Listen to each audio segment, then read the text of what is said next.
Good evening. It's a pleasure to be here. I'm delighted to welcome all of you, LSE faculty, students, staff, CTEX, TPI, GRI. These are centers here at the Global School. Our online participants, I believe we do have online participants, yes? And of course, our distinguished panel tonight. So this also marks the first public lecture on global climate opportunities for CTEX, which is the Center for Economic Transition Expertise, which is a fairly new center here at the school.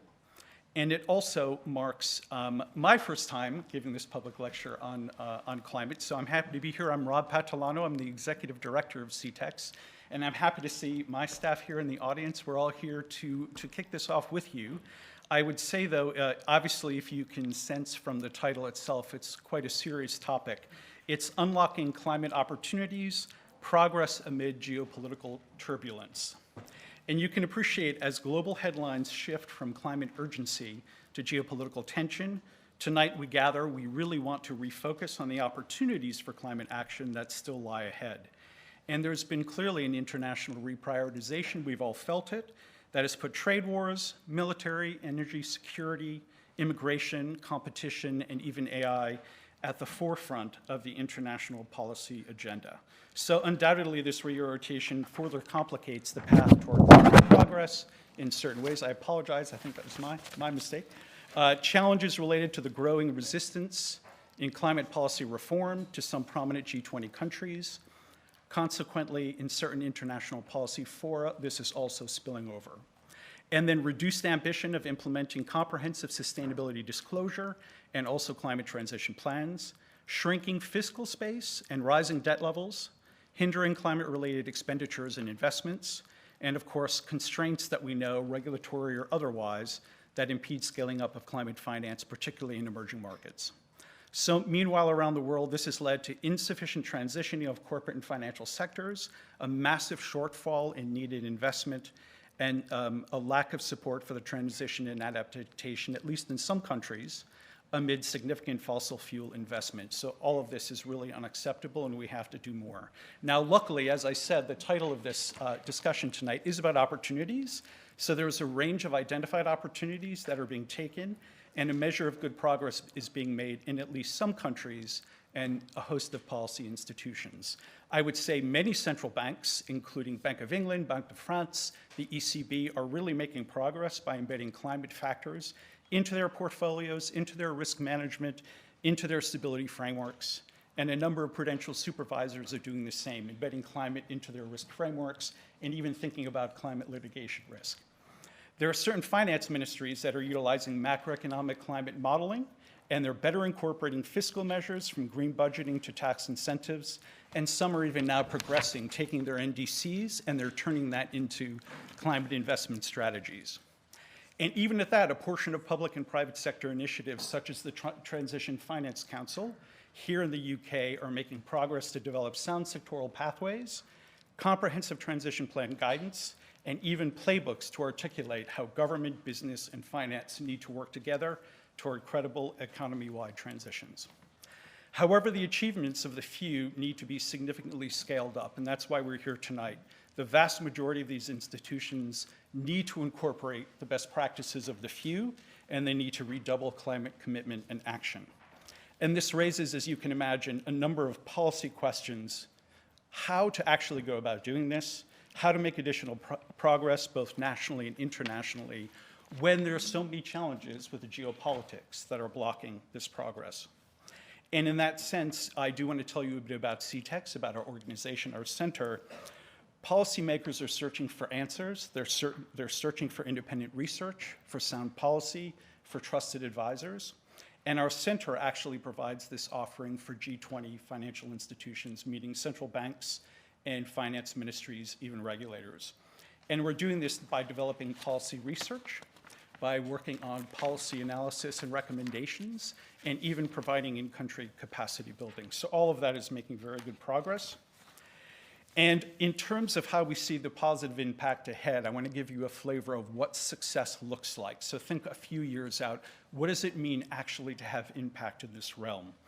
I would say, for instance, here are some frontiers where we're trying to make progress with institutions. enhancing monetary policy frameworks that better incorporate climate and nature risks and their price implications, significantly enhance supervisory requirements on environment-related risks to improve financial system resilience, and this also has a positive pricing impact in markets. More targeted reforms for fiscal authorities to strengthen sectoral policies for tax and subsidies to tangibly advance emissions reductions, and then needed policy actions to significantly increase public and private investment in both mitigation and adaptation. And as I've said, particularly in emerging markets where the gap is significant. So with these issues in mind, tonight's lecture by our chair and distinguished panelists is going to offer a bit of ambition to try and cover these various issues, really covering the gamut of policy. And with that, I'd like to make introductions. First, Lord Nicholas Stern. He's been the chair of the Grantham Research Institute since it was founded in 2008, and this year has been appointed chair of LSE's new Global School on Sustainability. He is also the I.G. Patel Professor of Economics and Government, head of LSE India Observatory, and chair of the Center for Climate Change, Economics and Policy. He's joined by the Honorable Chris Skidmore, who is our CTEX chair, and Chris is also the professor in practice here at LSE. Chris currently serves as head of the Transition Finance Council's workstream on pathways, policies, and governance, and is currently the chair of the Climate Action Coalition. And Luis Awazu Pereira da Silva. Luis serves as CTEX visiting professor, and prior to this, Luis was deputy general manager of the Bank for International Settlements for nearly a decade. And during that time, Luis really championed sustainability and the Green Swan initiative that many of you are familiar with, I'm sure. And prior to that, Luis actually was a practicing policymaker in Brazil, both as deputy governor of the central bank and as a deputy finance minister for international affairs. On the end, Sharon Yang, visiting senior fellow of CTEX, was recently appointed head of secretariat of the Coalition of Finance Ministers for Climate Action, and Sharon previously served as Deputy Assistant Secretary for International Financial Markets at the U.S. Department of Treasury. And there she co-chaired the G20 Sustainable Finance Working Group during the Italian G20 presidency during really challenging times, and she championed a lot of what we're seeing today that progressed through the Indonesian and Brazilian G20 presidencies, and even in South Africa, G20 presidency now. And then Mathilde Mesnard from the OECD. Mathilde is Deputy Director of the Environment Directorate and OECD Coordinator for Climate and Green Finance. And in this role, she supervises work on climate and green finance and investment, as well as the economic integration. And prior to that, Mathilde was also involved in the G20 and the G7, looking at financial issues more broadly, but of course, focused on sustainable finance.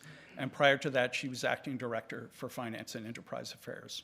So we have a fantastic panel tonight, and I'm also really happy to say that each of our panelists are going to be with CTEX in Sao Paulo next week to work on the very issues that they're going to be talking about tonight. This isn't just conceptual. We're working on bringing this to the Brazilians for COP30 and to try and move forward policy in 2026. So with that, let me now turn to the agenda. First, we're going to have a keynote by Luis Pereira, building on his work for the Independent High-Level Experts Group. And then we'll have a one-hour panel moderated by Professor Stern with hopefully 20 minutes of Q&A. And finally, a reception for you to share perspectives on what was discussed tonight and our collective contribution ahead. So with that, I will bring Luis to the stage, and I'm told the one final comment I can make is there are no scheduled fire drills tonight. And if there is a fire drill, it's a serious one, and we all have to move up to the fire exits on those sides and these sides here. But in that unlikely event, we're going to move forward, and Luis, I will bring you to the stage for your keynote address. Luis, please take the stage. Thank you.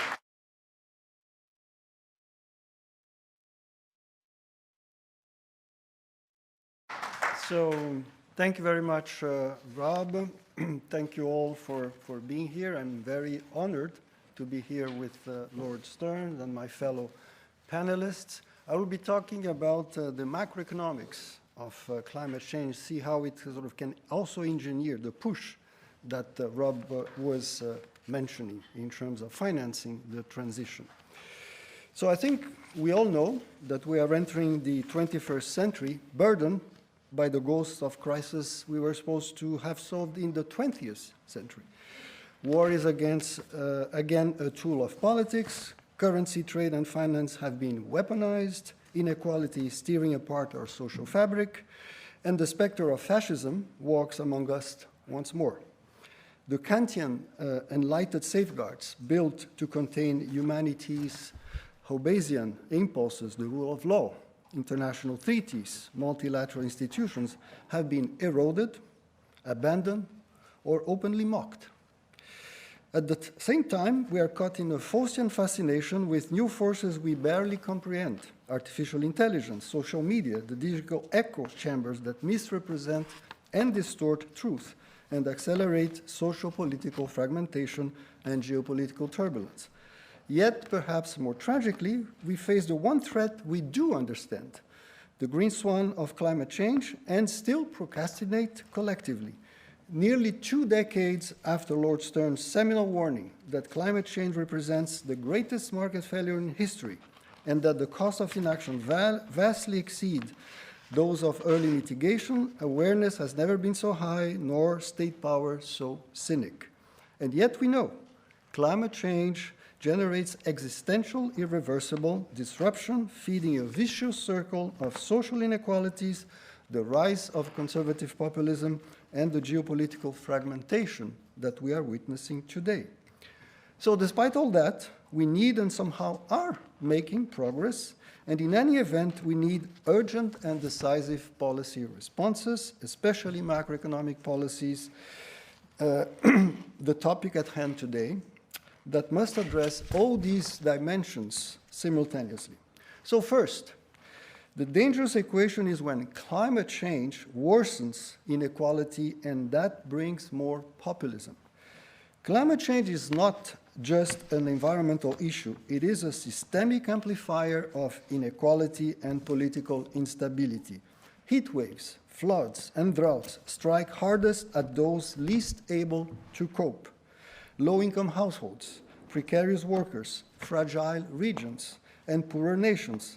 These shocks deepen structural divides that have grown since the 80s with financialization, deindustrialization, and the erosion of welfare systems.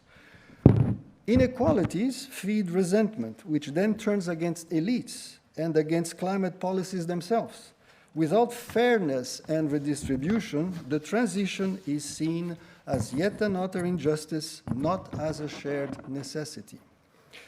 The Yellow Vest movement in France illustrates this vividly. And in many countries, the result has been the rise of reactionary populism, anti-scientific, identitarian, and sovereignist, undermining collective solutions that delegitimize international cooperation precisely when it is most needed. So second, the world remains trapped in a false dilemma between debt and austerity. The crisis of 2008, the great financial crisis, and COVID-19 left governments with high levels of debt after extraordinary interventions that prevented depression and social collapse. Yet, once the immediate danger passed, many countries are reverting to straight fiscal orthodoxy, treating debt reduction and massive new military spending as the sole priority. While fiscal discipline, of course, matters, and when you hear this thing from a Brazilian, you might sort of be a bit skeptical, but no, fiscal discipline matters, but the pace and composition of consolidation now threatens to delay the green transition. Resources for adaptation, resilience, and decarbonization risk being sacrificed on the altar of short-term austerity, despite the fact that public investment is the foundation of long-term stability. The paradox is very clear. We mobilize trillions to rescue banks and economies during crises and wars, but still hesitate to mobilize comparable resources to save the planet. Innovative policy action is essential. The greatest danger might not be the financial risk of temporary higher debt, but the systemic risk of failing to use that debt productively for the transition. So like in wartime, the question is no longer, can we afford it? But the question is, can we afford not to do something? or to do nothing. And the good news here is that many reports show that we can do it. Example, the work of CTEX and the work of the Eichleg group. Third, coming back to macroeconomic policy, they must evolve to confront climate risk and steer long-term transformation. To confront climate risks, macroeconomic policy must evolve from managing the stabilization of short-term business cycles to also contribute to steering long-term structural transformation. It must stabilize, finance, and regulate in ways consistent with planetary boundaries, while taking good care of political and redistributive consequences of climate policy. So that means thinking in an open, creative, and inclusive mindset inspired by the seminal works of Lord Stern here, but also Anthony Atkinson, Acemoglu, Ostrom, and naturally Keynes and Schumpeter. So let's start with monetary policy.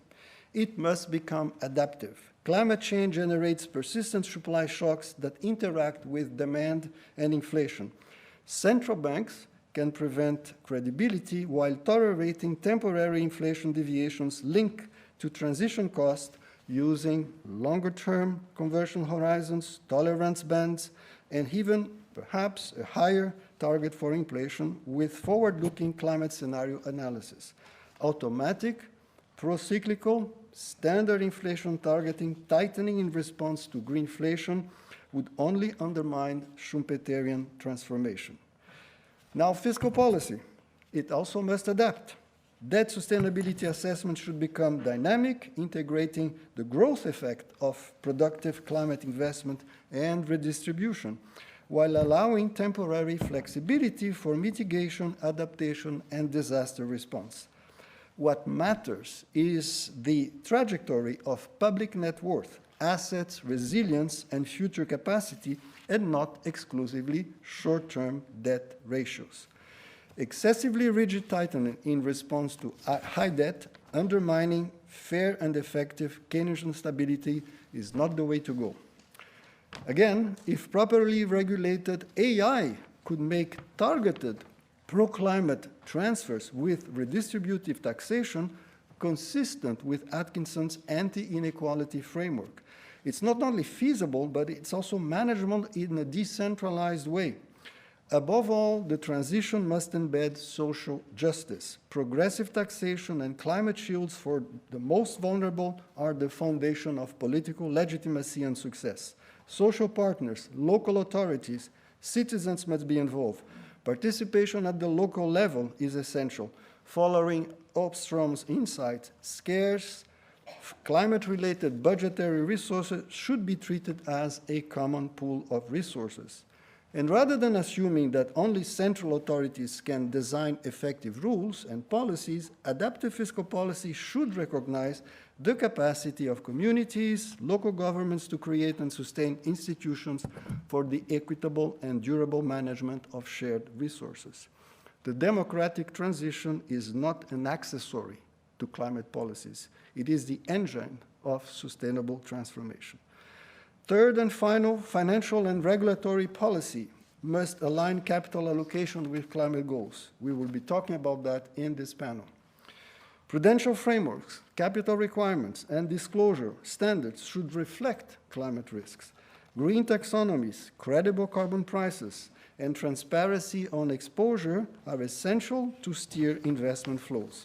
Global solidarity levies, carbon border tax, and green bonds can mobilize the scale of financing required. And of course, national and global cooperation are both needed. Central banks, ministers of finance, and economy, environment, social affairs, independent technical bodies must quantify and use some form of ecological planning for resource allocation. Fourth, a new Bretton Woods 2.0 moment is needed to finance and coordinate global climate action. The current geopolitical context, wars, fragmentation, and declining trust makes global cooperation harder, but even more urgent. We cannot wait for a perfect universal agreement. A pragmatic approach is needed. plurilateral coalitions of the willing countries, new financing mechanisms, and global tax initiatives to fund the transition. Financing the climate action in the most vulnerable country is not charity, it's a moral, economic, and geopolitical necessity. It demands a deep transformation of the international financial system, expanded guarantees to de-risk investment in middle and low-income countries. We will be talking about that as well. Larger official development assistance, and refocusing the multilateral development banks on low-carbon transition finance. A Bretton Woods 2.0 should, in my opinion, establish a World Climate Agency, coordinating with the IMF, World Bank, and development banks, the BIS, and OECD, to provide a coherent framework, credible instruments, and fair burden sharing. Global solidarity levies on aviation, shipping, financial transactions, or fossil assets could form a new fiscal base for climate justice between the North and the South. In parallel, initiatives such as the Glasgow Financial Alliance for Net Zero can catalyze private capital, provided that policy frameworks ensure transparency, predictability, and credible carbon pricing. Fifth, and to conclude, ultimately, politics, not necessarily just economics, is what is missing. Inaction is a choice. It's not a constraint. It reflects the dominance of short-term interests and the fear of confronting entrenched power. To break this paralysis, we must rebuild a macroeconomic architecture that links stabilization, ecological transformation, and social justice. Nothing is written in stone. Awareness has never been greater. The science is absolutely clear. The instruments exist. What remains uncertain is our collective will to use them. The green swan is looming. The question is whether we confront this together or let it become the harbinger of a crisis from which there will be, unfortunately, no recovery. So let me finish with some words of hope. In my country, in Brazil, there is, Brazil is supposedly the land of optimism, although, it's debatable today. But there is a say that goes like this: in the end, everything turns out well. And if it hasn't yet, it's because it's not the end. Thank you very much.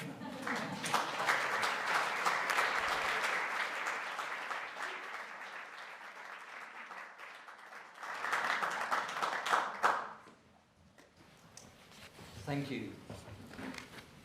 Checking the microphone working okay. Can I, bit of a wave from the back? Yes? Thank you. Thank you very much.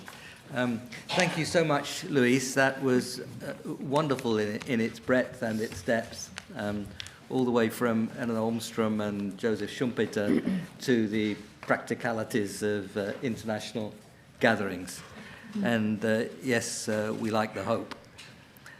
What we're going to do now is to go across the panel here. There are four of them.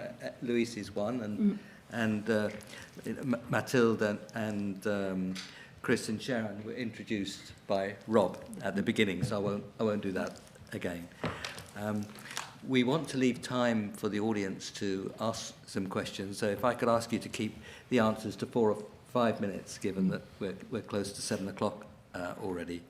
I'm going to start with a round of questions about identifying the challenges. And then the second round of questions will be about the responses and the opportunities, that come with the wise responses to those challenges. So I'm going to start with Mathilde, and as you know, Mathilde Ménard is from the OECD. So we're going to start with, given the difficult geopolitical situation, to put it mildly, that Luis articulated so clearly, what can the international institutions do to help foster progress? How can you identify those challenges in a way that allows you to think through the responses that we'll discuss a little bit later? Now, I know you will focus on the OECD. That is indeed what you do. And of course, the OECD sits at the centre of so many things, but perhaps also looking out beyond the OECD as well. Mathilde, over to you. Thank you. Maybe I will tell you the story of what happened at the OECD on climate action in the last 10 years, because for me, it's very striking where we are now. In the last 10 years, we have fought to what we call mainstream climate issues in all the different committees of the OECDs, in macroeconomic discussions, in labor market discussions, in tax discussions, etc. So we were fighting for mainstreaming, and we managed to do that. And we arrived at a point where all our colleagues, because I am in the Environment Directorate, all our colleagues finally integrated the climate dimension in their work. So doing exactly what you were calling for, just in your speech. But then, okay, change happened. And it's amazing, like it took us 10 years to get to where we were 1 year ago. And in a few months, it kind of collapsed because, the experts on tax or the experts on whatever, education, labor market, etc., all of a sudden they say, I will have so much political trouble if I continue to integrate the climate dimension in my work. So it's not the core of my work. So let's go back to before, where I could speak quietly about my issues with my expertise without worrying so much about climate. And this goes very quickly, this kind of setback, I would say. And in the governance of the OECD, for example, we are one of these Bretton Woods institutions, I would say. We have been set up at a time where we were supposedly like-minded countries around the table that would influence each other through peer pressure.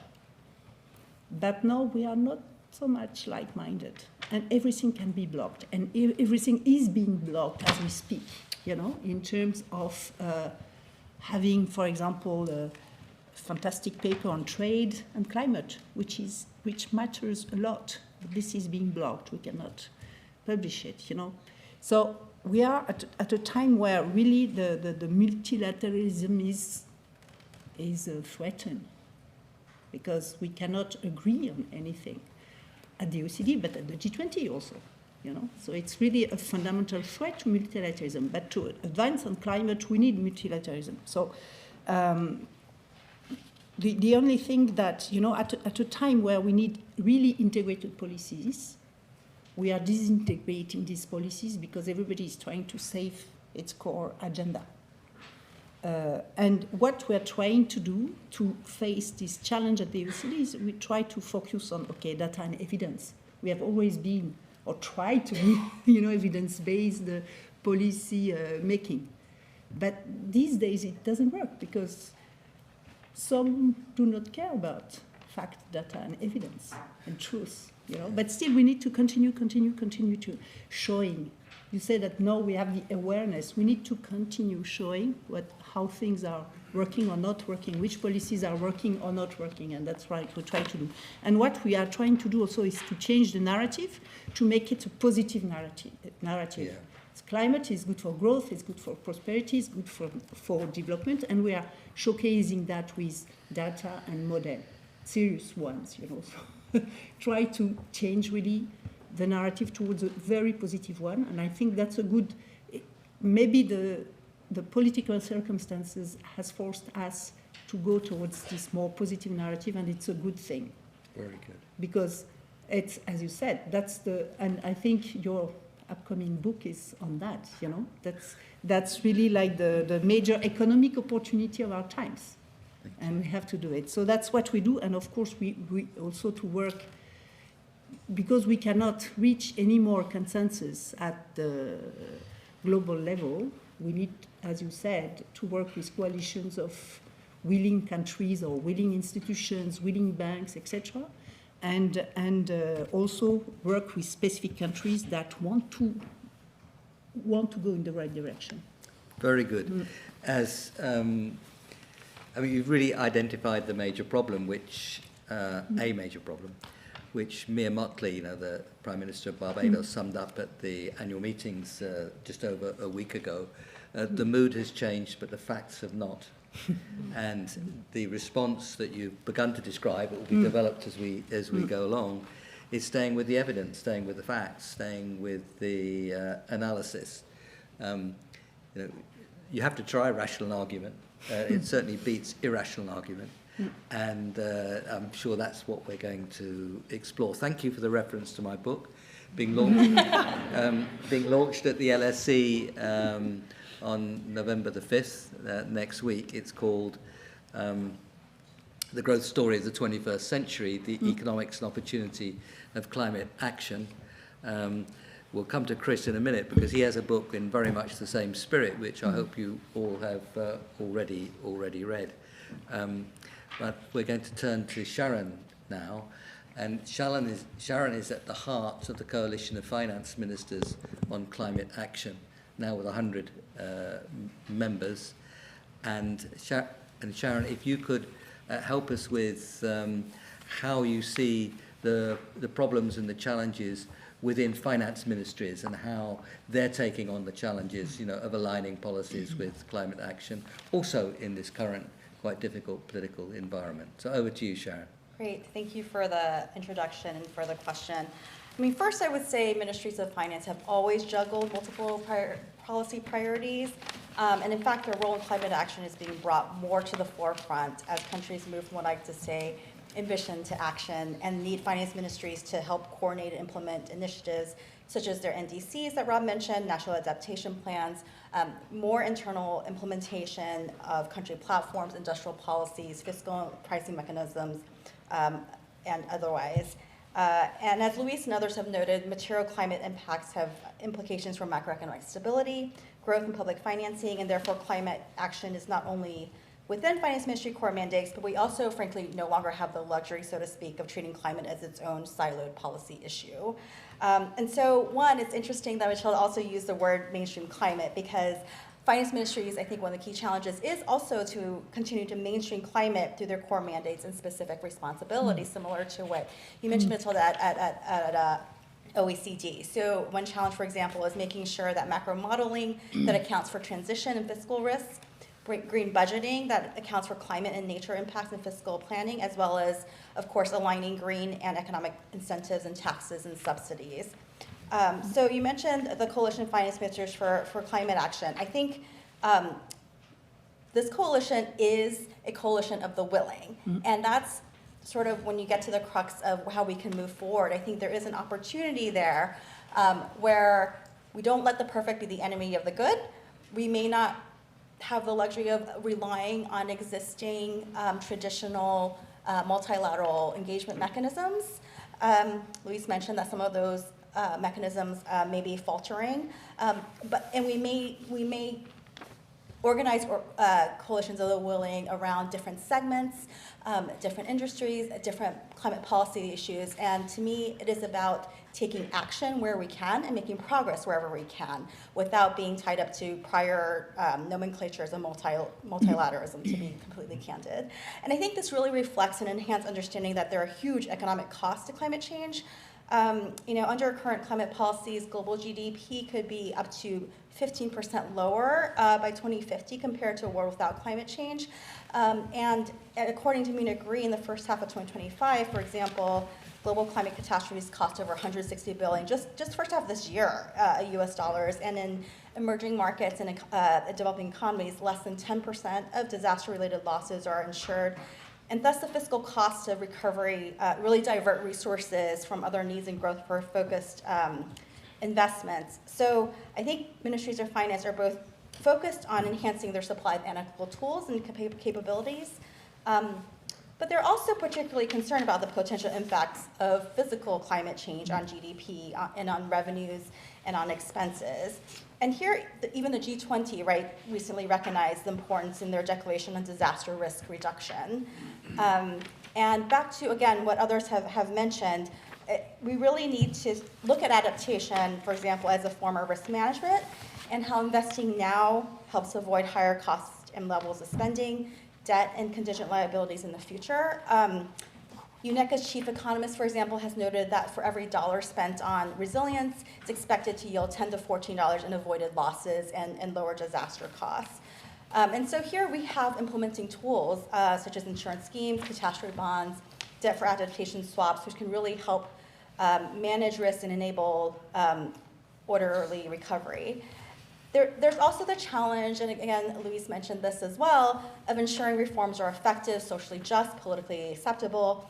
And so when governments, including finance ministries, are implementing these, there's really a best practice of implementing even a tailored, targeted, phased-in policy packages where you have support and a clear and stable investment environment, and make sure that there are some compensating measures to address distributional impact.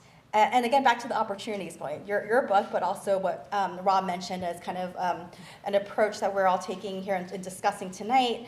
I think finance ministries, and this was highlighted in last week's annual meetings at the World Bank and IMF, are really seeing opportunities in terms of economic diversification, expansion of renewables, and the like. For example, McKinsey has an estimate that for climate resilience technologies, these markets can be worth upwards of $1 trillion in the next 5 years, so by 2030. And at a recent ministerial event, finance ministers from Croatia, Uganda, Egypt, Mexico, and others really stressed that climate policy is now core to economic policy, unlocking new markets and productivity gains. And I'll just spend a minute on EMDEs, because I know that's sort of one focus of CTEX. So as we've discussed, debt sustainability is an issue across the board, even in advanced economies, but EMDEs really, their finance ministries are highlighting a big need for blended finance, right, as they seek to address climate that often requires additional funding to implement domestic policies. Some studies estimate that only around 10% of global climate finance goes to EMDEs, and less than 5% goes to adaptation, which unfortunately tends to impact EMDEs more severely than advanced economies. And so really, these financing needs, they run to up to $2 to $3 trillion per year in the next decade. So it's a huge need, which is about 5 to 6 times kind of an increase in investment flows compared to today. And finally, I will say we're also seeing regional differences.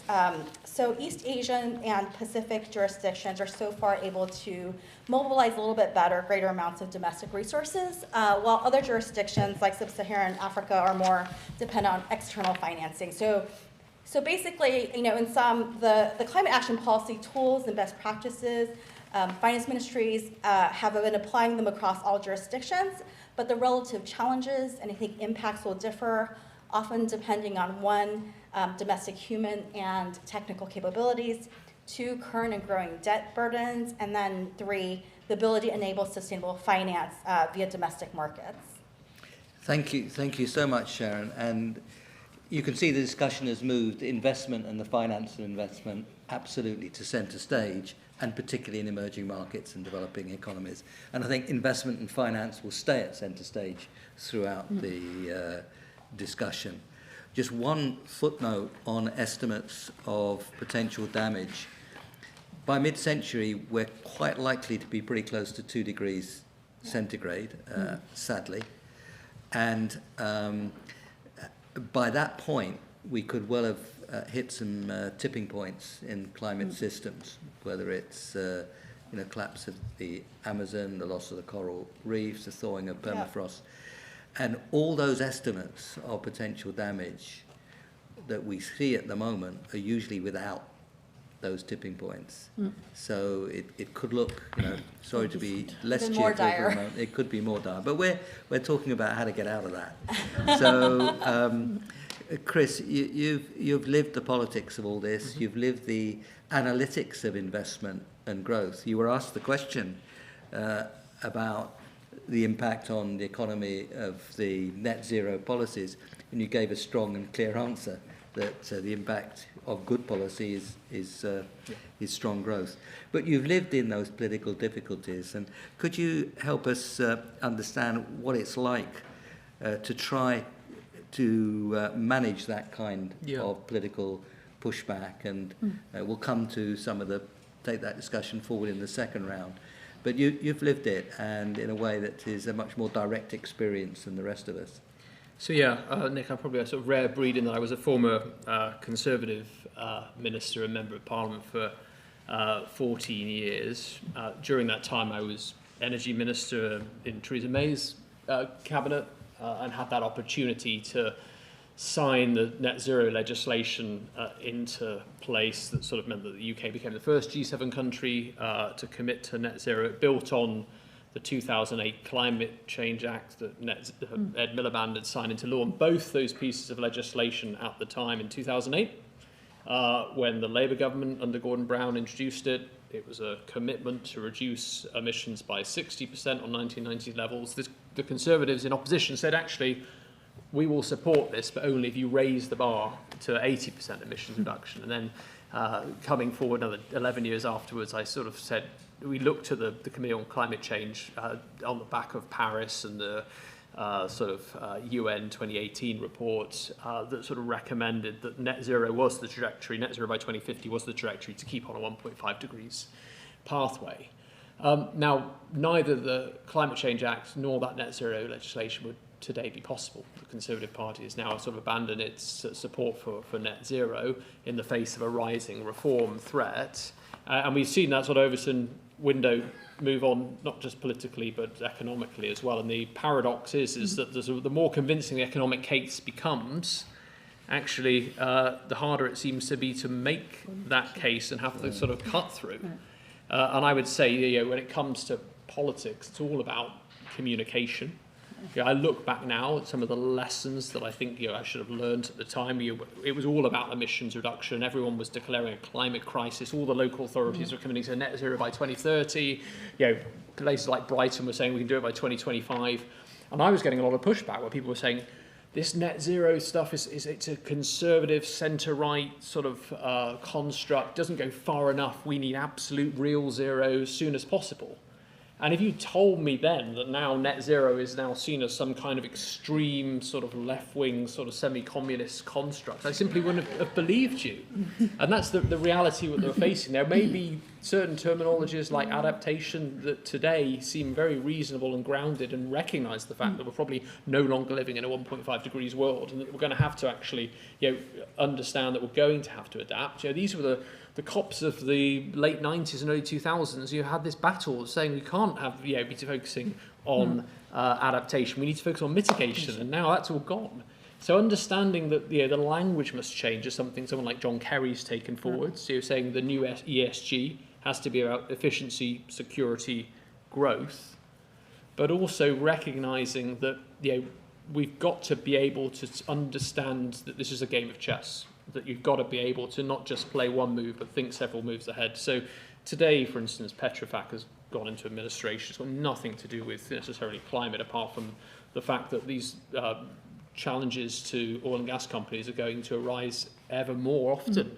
As the North Sea basin literally sort of declines and we're scraping the bottom of a metaphorical barrel, that we will see, the old industries of the past face economic challenge and collapse. And who's getting blamed?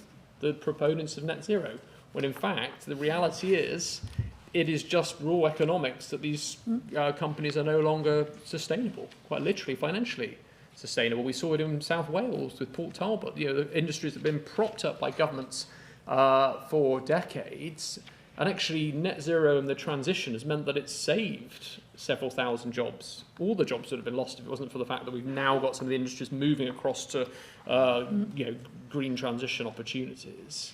And so trying to map out that is really important. The government's come forward now with a jobs plan that isn't just talking metaphorically about green jobs, it's actually pointing to what they actually are in reality. And that granular approach is where we all need to head. The COPs are important multilateral events, but the high-level nature of COPs sometimes obfuscates the fact that we do need to get down to the details.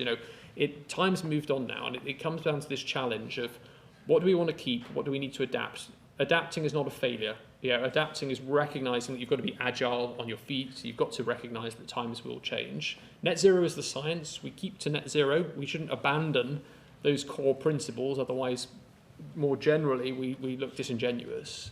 But at the same time, being able to recognise, I think as Lewis said, local contexts, how to frame these in ways that people don't necessarily think they're anything to do with climate is probably the greatest challenge of our times now. Thank you very much, Chris, and thank you for fighting the fight. I mean, you get scars in this in this area, and you carry the scars, and but you carry also the practicality and the spirit of carrying on. And I do like the John Kerry new version of ESG, you know, efficiency, security, and growth, and it's right. It's absolutely right. Now. Luis, you've already set out some of the challenges in a very clear and direct way of combining fiscal and monetary policy in the face of the investment and the finance of investment that we need. Could you just say a word or two to begin our discussion of how you, or to build on our discussion, because it's already begun, on how you scale up finance, particularly for the emerging markets and developing economies? That's the EMDEs, for those of you who don't live the jargon every day, emerging markets and developing economies. Sure. So, taking some of the remarks by Mathilde, Sharon, and Chris on board, you're right.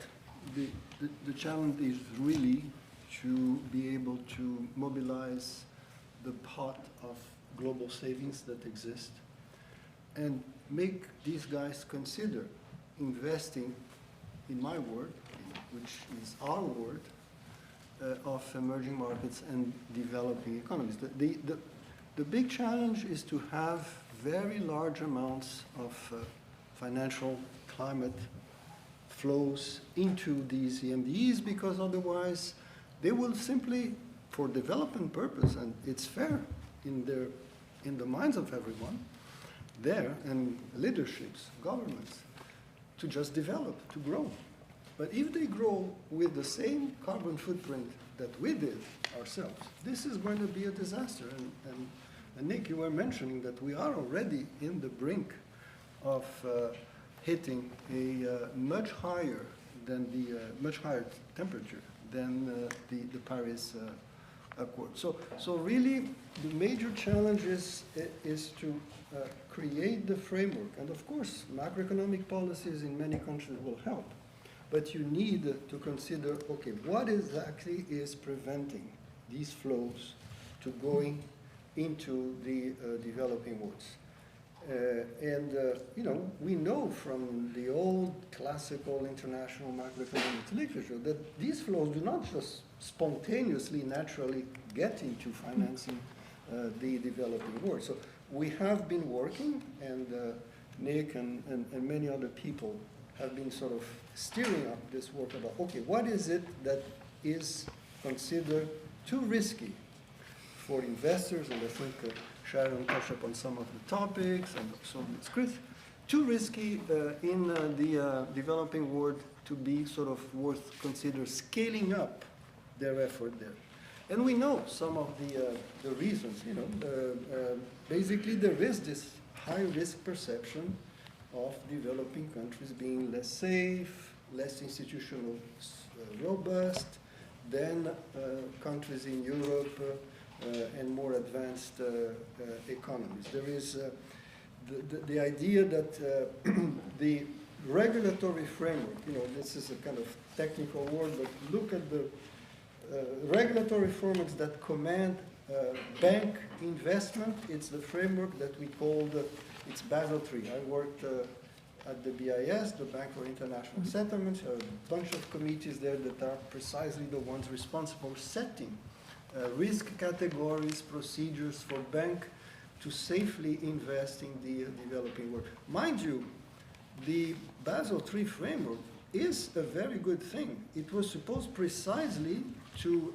protect us against the folly of irrational exuberance of the financial system that ended up in the global financial crisis. So you need a framework that says, look, you need capital, you need prudential rules, you need liquidity rules, but what you sort of have to consider is how, not to sort of abandon the framework, but how to make it work so that it doesn't exaggerate the risk of investing in the developing world. For example, guarantees. Guarantees, when they are backed by a multilateral development bank, they should be counted precisely as a mitigating factor for a private investor. The private investor who sort of say, look, if you don't count this guarantee offered by the World Bank, the IDB, the Asian Development Bank as fully mitigating my risk, as an investor, I would not take the responsibility, the fiduciary responsibility to put my stakeholders' money into this kind of work. So you have to revert this. You have to recalibrate this kind of thing. Credit rating agencies, we know the mess that they created by their irresponsible behavior and pro-cyclical behavior in the building of the global financial crisis. I'm not saying that we don't need some kind of risk assessment and ratings of projects, but the way it is done certainly is not conducive of having an incentive precisely for people like the Global Financial Alliance for Net Zero, institutional investors, those guys who hold a significant amount of financial assets, if the ratings are not sort of properly mapped, defined, and reworked in terms of not penalizing systematically the developing country without real reasons, it's just because it is the developing world, you need certainly to have a discussion, an educated discussion about what is it? What is it that makes a rating so unfavorable to the developing world? So in other words, you need all these elements, particularly, for example, you need to homogenize the taxonomy of there is some stuff that the emerging world needs to do as well. It's not like just it will happen by forcing institutional investors into investing in green projects there. You need to, of course, improve your macro policies. You need to sort of homogenize your taxonomies of green projects in a global way. But if you do these things in a coordinated way, if you do the work with, let's say, the various groups that are working in this, and there are many, the NGFS for the central banks, you're mentioning the Circle of Ministers of Finance, the G20, the group that works under Nick's leadership, the independent high-level expert group. I mean, doing numbers. Say, look, this is what is needed in terms of external financing and working on the solutions precisely to propose alternative ways to measure risk. It's not neglecting risk. It's making them compatible with a true, genuine assessment of climate risk in the developing world and making sure that this is sort of transparently communicated to the community of banks and institutional investors. So if we do that, and it's going to take some time, but we are working on it, I think you will be able to have some scaling up results as soon as we have this framework in place.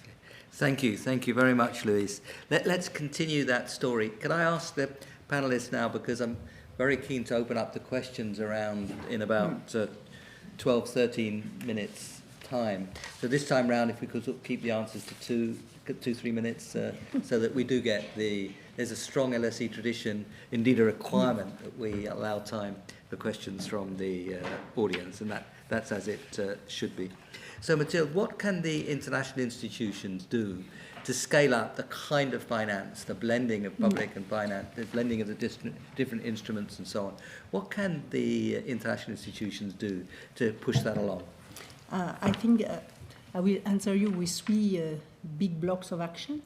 The first one is at the international financial architecture, as we call it. So it's what the Indian G20 presidency said, that there needs to be the MDBs, the multilateral development banks, they need to be bigger, bolder, and better. That means, for them, for example, to improve the coherence, the accessibility, the responsiveness to the END's needs, to also to have specific mobilization mandates, have specific targets in terms of mobilization of private finance, those incentive structures slightly different. To, of course, optimize the use of concessional or non-concessional finance, etc. So there is all this agenda, the MDB agenda, for them to be better. The second block is what you were mentioning, what is the homework for the EMDs themselves. They need to improve their enabling environment. So they need to do a lot of things. You mentioned many of them. You develop, deepen, green their financial systems, their capital markets, etc., using the taxonomies, green finance roadmaps, having better, more reliable information, etc. So there is all this second block. That's the homework of the EMDs, and there is a lot of homework to do. And the third block that I think is super important, and I will cover a large part of what you said, it's the homework for the global north. What you need to change in our regulations, to make it more prone to finance climate action in EMDs. And here you mentioned, of course, the financial regulation, the Solvency II, the Basel III, etc.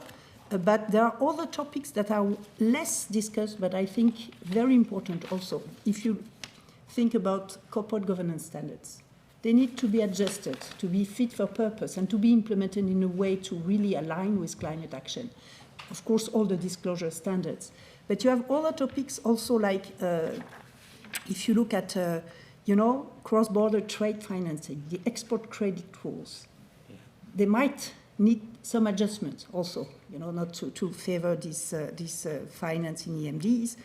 If you look at investment treaties, we need also to adjust the investment treaties so that they don't benefit too much, they don't confer too much benefits to fossil fuels, which is the case these days. So there is a whole architecture of standards, including a lot of OECD standards, that needs to be adjusted to make sure that they fully align with climate action.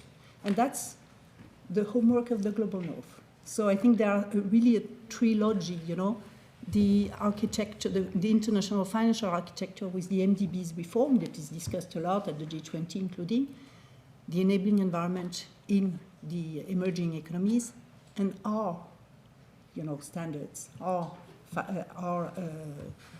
homework, to change the rules of the game at the financial system globally. Thank you, Mathilde. Sharon, top priorities for finance ministries in the coming years. Great, thank you. I think they're actually the two topics that we spent a lot of time talking about already. One is addressing debt sustainability and the interaction with addressing climate, and second is scaling up private finance. So on the former, as we've been discussing, right, there are specific tools that are very innovative, like debt for climate, debt for adaptation swaps. That'll be interesting to see more about, but also kind of more nuanced is an increased understanding of, as we were talking about previously, how investments into climate actually pay dividends on the back end, and improperly accounting for that instead of it being a vicious cycle where more debt is taken on board by EMDEs in order to address climate risks, that in fact there's a recognition that this pays dividends on the back end, and both from a mitigation adaptation perspective, from avoided losses and economic opportunity. So the latter is more nuanced, but it goes to a lot of what we were talking about in terms of credit rating agency assessment and other, like, how do you really account for debt sustainability? That is a big issue for the Coalition of Finance Ministers, particularly as we now are about 60-40, 70-30, I would say, EMDEs versus advanced economy members. The second, in terms of scaling up private finance, right, again, and what does an enabling environment mean? And the coalition is a practical peer-to-peer exchange type of entity that's more about the doing and the operationalizing, less about the commitments and the reports, but what are the best practices? What are the toolkits that finance ministries can take on board and implement all of these actions domestically? And here, right, we're talking a lot about how do you best utilize blended finance?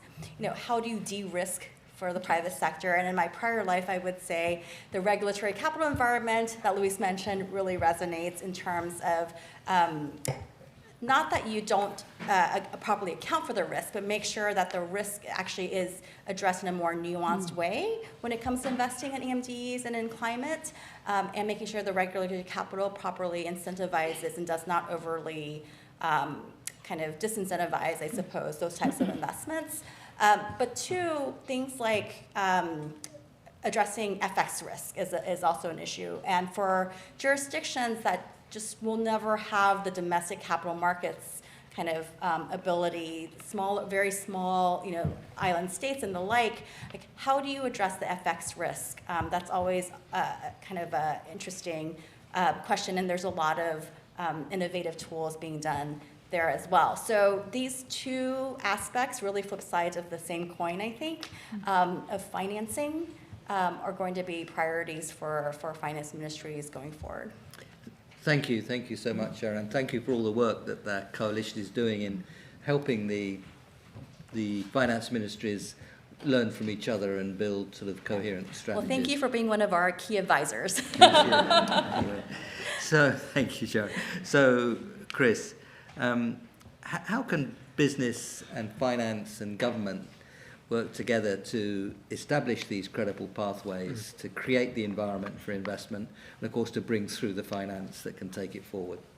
So, I mean, we've talked about building capacity and capability as being obviously one of the priorities for working with Global South, and obviously, CTEX exists to help sort of build those international relationships. But equally important, I think, even just thinking about global north countries such as the UK, is understanding that lack of capacity and capability amongst business and industry to be able to plan out what they need to do to transition towards a decarbonised economy. And you've got sort of green finance, and everyone's sort of focusing obviously on scaling up renewables and the economic imperative that can bring with it, which is fantastic. Obviously you need to do far more to be able to hit the trebling for 2030. But transition finance, taking existing assets and decarbonising them, reducing their emissions, obviously that's a more trickier economic value judgment to put across. Even though, from a sort of common sense perspective, it makes sense that we should just simply be replacing the old with the new, and understanding that it's effectively an infrastructure question. And actually in the UK, although there's a lot of focus on clean power, Miliband's Clean Power 2030 mission, actually a lot of it, over half of net zero getting towards reducing our emissions, is about taking buildings, transport and infrastructure and providing the investment that's needed to be able to decarbonise and reduce its emissions. And that is proving a lot trickier, because obviously bringing sort of government together, it doesn't have a mission focusing on the transition and reducing demand. It's got a mission focusing on scaling up supply and renewables. One of the things I've been doing is the UK's Transition Finance Council, that's co-chaired by the Treasury and the Corporation of London, is actually to put together a playbook, a template for actually what you should be doing to get everyone in the same room. Because it's not just about the policy, it's also about the process. And my lessons from being in government is that if you own the process, you also own the policy. And as a parliamentarian would say that, but sort of ultimately making sure that the right people are in the right room, giving the right judgments, the right experience to make sure the policy is as best it can be, is one of the key challenges that we face. And we don't freeze out sort of SMEs, we don't freeze out 80% of the economy in doing so, but they're not really getting involved in the way they need to be able to set out some of the challenges. So this playbook we've put forward, which I'm hoping other countries might look at now, partly through the NGFS and other institutions, is to actually say we should be following a process. And it comes back to my initial point, which is now the time for high-level discussions is over. It's got to be about delivery and implementation, and implementation is all about process and making sure that we've got this sort of tripartite process of government, industry and the financial community come together in the same room, rather than sort of finger pointing and blaming each other when decisions don't go the right way. Yeah. So right at the beginning, Louise emphasised the importance of coherence and collective action, in the good sense of collective action, because without that common sense of purpose, the investment story becomes more difficult, because people are looking into the future and wondering what it will hold, rather than being a bit more clear about what it can and should hold. Louise, any final thoughts before we throw it open? I think we need to get a little bit technical, but it's for the good of our discussion, okay? So we need, in terms of external financing, the sort of global savings getting to the emerging developing world, we need about $1.3 trillion by 2035, and we have today about 200. So you need to mobilize these numbers. For banks, banks need to invest more. Institutional investors, pension funds, insurance companies need to invest more. And then you need to sort of to have the coordination that Nick was mentioning. So for banks, you really have to sort of make sure that the capital requirements are properly measured. Now, this is a technical stuff, but imagine a bank. If he wants to invest in a project, he has to put a share of its own capital aside. It's called a risk weight of what you're doing. Now, if this is too much for an emerging market economy and for a green project there, it's too costly for the bank. So the bank will not do it. So you need to recalibrate this thing in an adequate way. So I'm not saying throw out Basel III. You need to sort of look at Basel III and sort of recalibrate this in a sensible way. The second are the insurance, the pension funds, and so on and so on. So these guys are not regulated by Basel. They are regulated by other people, right? Insurance companies and so on and so forth. You have there to create, again, the ratings, but the incentives for them to take assets in the emerging market world long term. And there are ways for them to sort of do this by pooling risk, by sort of buying green bonds that can be emitted by, issued by these projects in the green bonds is something that is specifically dedicated to the transition. An emerging market can issue a green bond that is perfectly marketable in the world, except that it's not going to be bought by a Goldman Sachs of this world if it is poorly rated. So this is the game to sort of reconsider the way in which this risk is properly measured, so that you have this huge pool of financial assets, more than reaching $200 trillion. Investing a tiny little fraction of that. If you invest just 0.5% of this pot of $200 trillion, this is sort of good enough to scale up what you were demanding. Finally, one last word. Technology, guys. We have AI. AI should be used to facilitate this project by precisely getting a little bit more granular, sort of going through these taxonomies, harmonizing them, making sure that with the information that it can process, it's much faster than an insurance company, a bank, or a pension fund. AI can help this process. For example, settlement risk, foreign exchange settlement risk, which is an impediment. If you invest in an emerging market, you do have foreign exchange risk.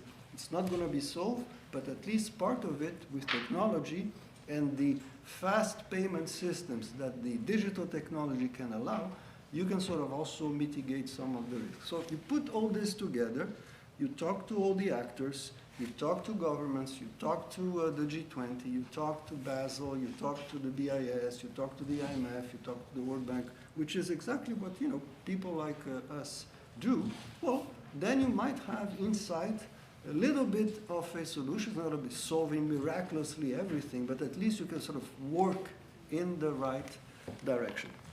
Thank you very much, Luis. Now we're going to open it up. I think you can see from the discussion we've had already why we need a Centre for Economic Transition Expertise.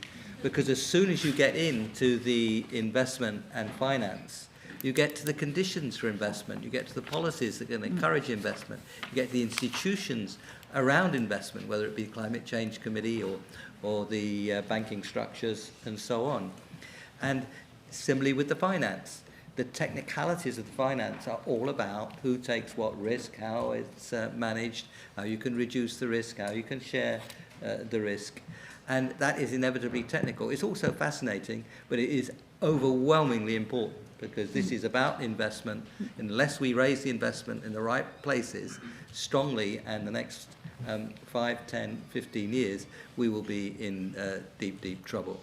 So if it's fascinating and it's important, that's exactly what you should be working on, those of you here at the London School of Economics and beyond. But here we are, question time. We have mics on both aisles. Could you please raise your hand? There's a lady in the red, just in the middle there. And then this gentleman over here, and then there'll be one more in the first round.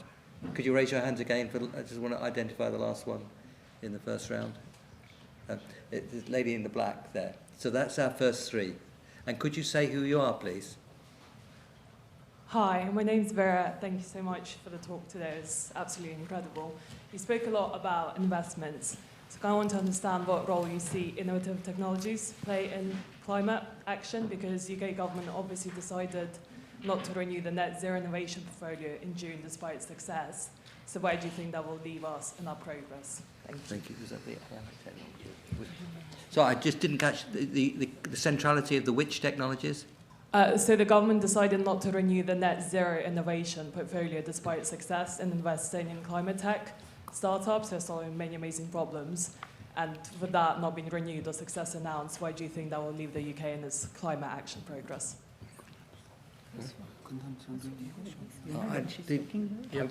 You all right with that, Chris? Yeah, yeah. Okay, let's take the. I think the sound was not very good, and I apologise. But let's move on. The second one, gentleman over here. Good evening. Thank you for the talk. My name is Pravesh Lala. I'm an international lawyer, and I specialize on energy transition projects in Africa. I'd be very curious about your institution's perception of geopolitical and sovereign risk in Africa, because I find it's probably the major obstacle to financings in that region, not without reason. Recently, there's been upheavals in Madagascar, Morocco, and across the Sahel region over the past couple of years. Thank you. I'd be curious about knowing what financial mechanisms or instruments you're looking at in your institutions that could help mitigate that risk for investments in the region. Thank you. Thank you very much. And then the last question, last of this first round over there, please. Yeah, thank you. Hopefully you can hear okay with the microphone. But my name is Isabella O'Brien. I'm a student here at LSE. I also work part-time as a journalist. One question that I have that I was hoping you guys would touch on is the rise of geopolitical turbulence has had an impact on the funding of these international institutions. Obviously, like as we have a farther right government in my own home country of the US, but other countries as well, there's just less funding to go to international institutions, and corporations have often stepped up and filled in those gaps. I'm wondering what you have to say to criticisms that taking corporate funding has impacted the work that you guys are doing on climate change and other, I guess, like. So the last part was the impact of corporate funding. Yeah, the impact of corporate funding and larger criticisms that it's had impacts on the way that international institutions engage on climate change and climate diplomacy.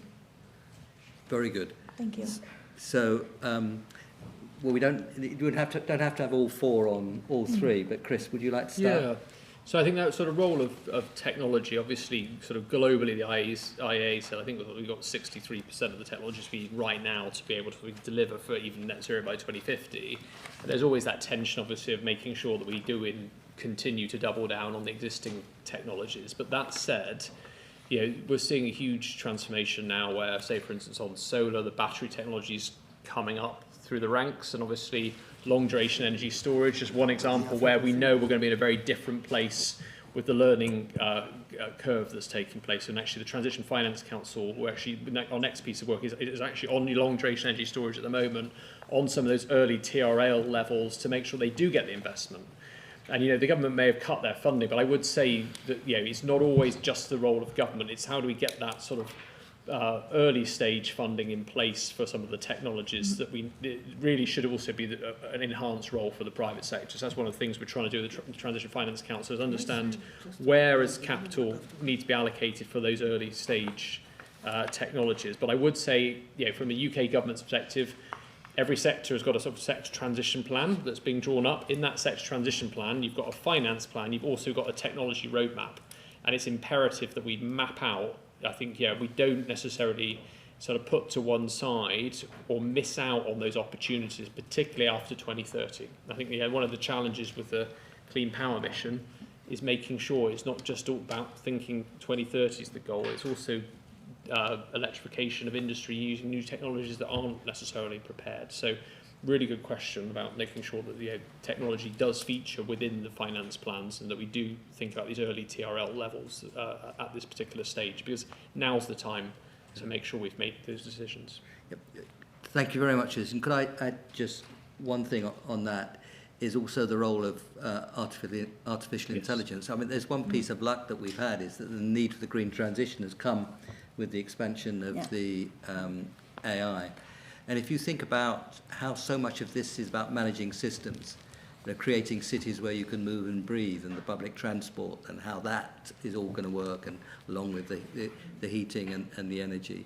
Looking at the way in which we manage the change in energy, particularly electricity systems, where you're trying to move now supplies across space and time in a much stronger way than you did before. If you look at, that's management of systems, if you look at discovery, so much of, as Demis Hassabis calls it, a lot of what he's talking about is science at digital speed. And again, the rapidity of discovery of new materials and so on will have a big, and indeed the speed of discovery of where the materials that you're going to need actually are in the world. There's so much that AI can do there. And of course, on top of that, all the story about adaptation and understanding what could happen where. So those two things have come together. That it's not all been luck, but so that's been a one positive piece of luck, I think, in all this. But just guys, I mean, we are all in favor of shifting to new technologies, and efforts and investments should sort of.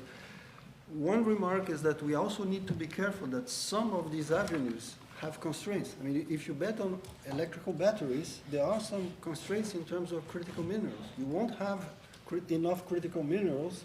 The resources of the planet are finite, so there is a need also to balance the efforts of what Chris was describing and what everybody has in mind, with also some, including geopolitical constraints that you need to consider in terms of having a well-crafted, coordinated strategy with coalitions of the willing and the type of planning that I think we all have in mind. Very good. Now, the second question about the perceptions, reality, and what you do about risk, particularly in Africa. Sharon or Mathilde, do you want to come in on that? I know that Luis does, but... I can say just one small thing that is very important, is that very often for these investments in Africa, or in risky contexts, let's put it this way, with political risk, uncertainties, etc., fragilities, the risk is overinflated, because we don't have the proper information on these specific investments, and the information usually is aggregated and is incomparable. So there is a work to do on getting the more how do you say that, small data. I mean data per investment, getting the macro data, so that you could really well estimate the risk and not overestimate it. So that's one element of answer. Did you want to come? Sure. So I think that was exactly going to be my first gating point, is actually double-clicking a little bit more on what the actual risk is versus the perceived risk, and that does require more data, more information, a little bit of education, and a rethinking of how we assess risk in the first place. But then in actual tools, right, we've talked about the use of first loss and guarantees, investment platforms to mutualize risk, right, and standardize to kind of hopefully crowd in more investment at scale. I think these are all things that the private and public sectors, including MDBs, but also governments, are testing, and I think we hope that will both address some of those perceived risks, but also help scale investment. Thank you. And as you know, because it's your business, and the cost of capital in many of those countries is 20% and above, whereas you need 6-7% for the profitability of the kinds of investments we have in mind. And a lot of that's macro country debt risk, foreign exchange, Luis. Yeah. Well, look, you're right, it's a problem. Two solutions, okay? First, when you are and you belong to a group of countries that have some degree of risk and instability, the best thing to do, I mean, one of the solutions was what was said here in terms of financial instruments. You pool risk. What you have to get together and sort of have a umbrella under which they say the investor will see the group of country as less risky than, let's say, the individual. And you can do this in many, many technical ways. You create, let's say, a special purpose vehicle. You create, let's say, backed that can issue financial instruments, green bonds on behalf of this group, and this investment will be eligible. For example, if it is enough guarantees on it as a investment grade type of financial instrument. And this can be purchased by an insurance company, it can be purchased by BlackRock and so on and so forth. You have just to, put a bit of pressure on these guys. Second solution, if you're lucky enough to be, of course, in a poor country with natural capital, meaning forests, of a sort of assets, you can sort of design frameworks under which, instead of depleting your forest, you sort of construct again a framework under which you are going to see finance not to deplete the forest, with, let's say, an international pool of investors that will sort of see profitable for mankind that the forest is not depleted, and therefore will sort of issue again a bond through an SPV that will sort of be selling the rights not to deforest and not to deplete and get a nice, significant yield for the developing countries. But, each case will be different. And we hope to get the Tropical Forest Forever facility, exactly, facility in in place COP30. in COP30. It's one great idea, and we'll see. We're very close to time now, and we've still got one more question, and I'm supposed to spend a couple of minutes summing up. And we still haven't had any questions online. Could you give us one online in a moment, Mike? But I just want to take the last question. The political turbulence. I think, Mathilde, you were already in international institutions. You already started right at the beginning to address that. But let me give you 5 multilateral development banks with 0 ownership from the United States, since I think that's the spirit of the question. AIIB, the Asian Infrastructure Investment Bank, the European Investment Bank, the New Development Bank, the so-called BRICS Bank, the Islamic Development Bank, and CAF in Latin America. 5 major banks, international institutions with 0 US ownership. When somebody steps back, other people can step forward, and we're seeing hopeful signs that others will step forward. But Mathilde, very quickly, anything you want to add on that? No, I think in terms of the OECD, yes, we are still financed by all our member countries, and even if it changes, if we lose, let's say, 20% of our budget, we could live without 25% of our budget. We are already like more than 0.5% financed through voluntary contributions from countries, and we could increase this part. Yep. So, yeah. Absolutely. On corporate pressures, we've seen a lot of opportunism there, for example, around the war in Ukraine, when suddenly people started to pretend that energy security came from more fossil fuels. and the laughter in the audience is very clear on that point. If you look at the big international crises of the last 40 or 50 years, they have been around. Many of them, not all of them, but many of them around the instabilities in the markets for fossil fuels. As Chris reminded us of what John Kerry said, it's efficiency, security, growth. That's what ESG now stands for. Now, one very quick question from online. Yes, so this question is about the carbon price. For all speakers, should the G20 adopt a global minimum carbon price by 2030? And if not, what other instruments could match its impact? Anyone? I mean, yes. Yeah.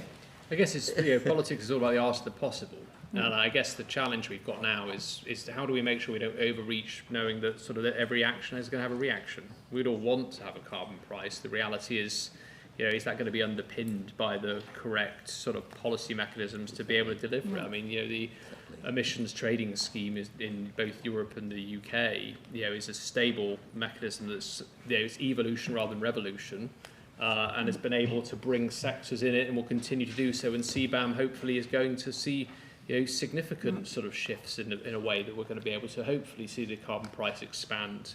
And I think, making sure at this moment in time we don't throw everything out by overreach is something I wouldn't necessarily say. Don't quote me on saying I don't want a carbon price. I do want a carbon price, but you've got to sometimes look at the destination and think it's not walking along a compass point towards your particular direction. You do have to travel round obstacles and challenges and make sure that you get to that destination eventually, making the case, proving the case.